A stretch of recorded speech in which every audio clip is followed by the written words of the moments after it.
प्रद्युम्न जी, भीलवाड़ा से। राधे राधे महाराज जी, आपके चरणों में कोटि कोटि प्रणाम। महाराज जी, रामचरितमानस में काक भुसुंडी जी ने इस दोहे में कहा है कि ये रहस्य रघुनाथ कर वेगी न जान ही कोई, जो जान ही रघुपति कृपा तो सपने मोह ना होई। महाराज जी, किस रहस्य की बात?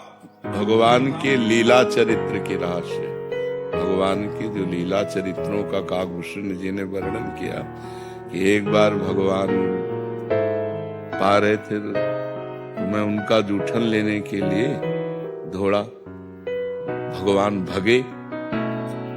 मुझे लगा भगवान मेरे से भयभीत हो गए, ये सर्वशक्तिमान भगवान है। फिर लौटकर हंस दिया, हम उनके मुख में चले गए। जब उनके मुख में गए तो उनके पेट में अनंत ब्रह्मांड देखा।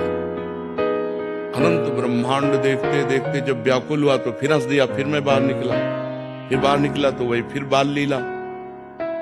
भगवान की इन लीलाओं के रहस्य को, या रहस्य रघुनाथ कर वेग न जाने कोई, और जो जाने रघुपति कृपा तो सपने मोह न हो। भगवान अंदर भी बाहर भी अनंत ब्रह्मांडों में इतने सूक्ष्म है कि वो चींटी के भी हृदय में आराम से सोते हैं, और इतने महान है कि दिखरावा माते तेन अद्भुत रूप प्रचंड, रोम रोम प्रतिलागे कोटि कोटि ब्रह्मांड, ब्रह्मांड निकाया निर्मित माया, रोम रोम प्रतिवेद कह, या रहस्य रघुनाथ कर वेग न जाने को। वे इतने छोटे हैं, अणु अणियान महतो महियान, महान से भी महान और छोटे से भी छोटे, उनकी अनंत लीला है।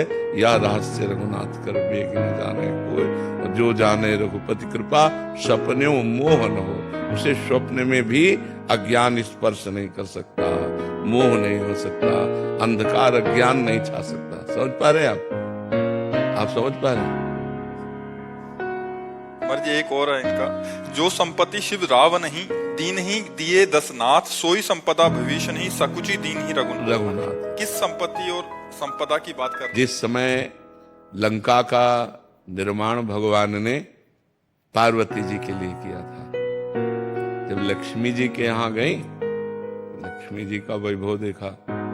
जब ब्रह्माणी के यहाँ गई तो ब्रह्माणी का वैभव देखा। मानो उन्होंने कहा कि तुम तो बरगद के नीचे रहती हो, तुम्हारे पास क्या व्यवस्था है।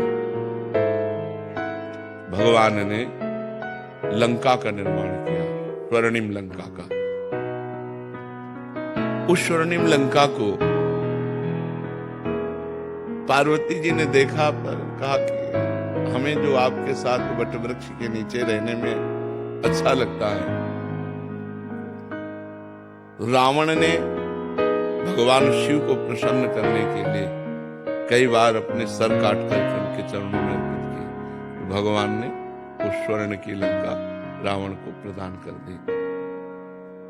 बिना सर काटे, केवल सर झुका देने मात्र से विभीषण जी के शरणागति होने पर भगवान ने बहुत सकुच पूर्वक दिया। सकुच पूर्वक मतलब क्या है ये?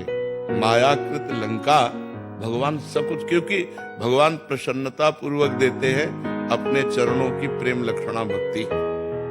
लेकिन एक कल्प तक लंका का जो राज्य दिया वो सकुच करके दिया। इसीलिए कहा, जो संपदा शिव रावण दीन दिए दसमात, सोई संपदा विभीषण सकुच दीन रघुनाथ। क्योंकि भगवान प्रसन्नता से देते हैं अपना प्रेम, अपने चरणारविंद का अनुराग। तो भगवान ने अविरल भक्ति भी दी और एक कल्प तक का लंका का राज्य दिया। क्योंकि लंका का राज्य ना देते, भगवान ना देते, अपनी प्रेम लक्षण भक्ति ही देते केवल। लेकिन उर कछु प्रथम वासना रही, विभीषण जी कह रहे हैं। जब भगवान के समीप विभीषण जी पहुंचते हैं तो भगवान ने कहा, लाओ समुद्र का जल लाओ, और लंकेश कहकर। तो उन्होंने कहा, प्रभु मुझे ये नहीं चाहिए, मुझे आपके चरणों का प्रेम चाहिए। तो भगवान ने प्रश्नवाचक चिन्ह से देखा तो बोले, हाँ, उर कछु प्रथम वासना रही। जब लात मारा था विभीषण जी को रावण ने, तो विभीषण जी ने उसी समय संकल्प किया था कि मैं भगवान की शरण में जाकर तेरा विनाश कराऊंगा और इसी लंकाधिपति के सिंहासन पर मैं बैठूंगा। तो उर कछु प्रथम वासना रही, प्रभु पद प्रीति सरित शोभनी। अब आपके चरणों का दर्शन किया तो आपके चरणों की प्रेम सरिता में मेरी वासना बह गई। प्रभु भगवान ने कहा नहीं, जो प्रथम वासना रही पहले उसको लो, और जो अविरल भक्ति की बात है वो भी तुम्हें प्रदान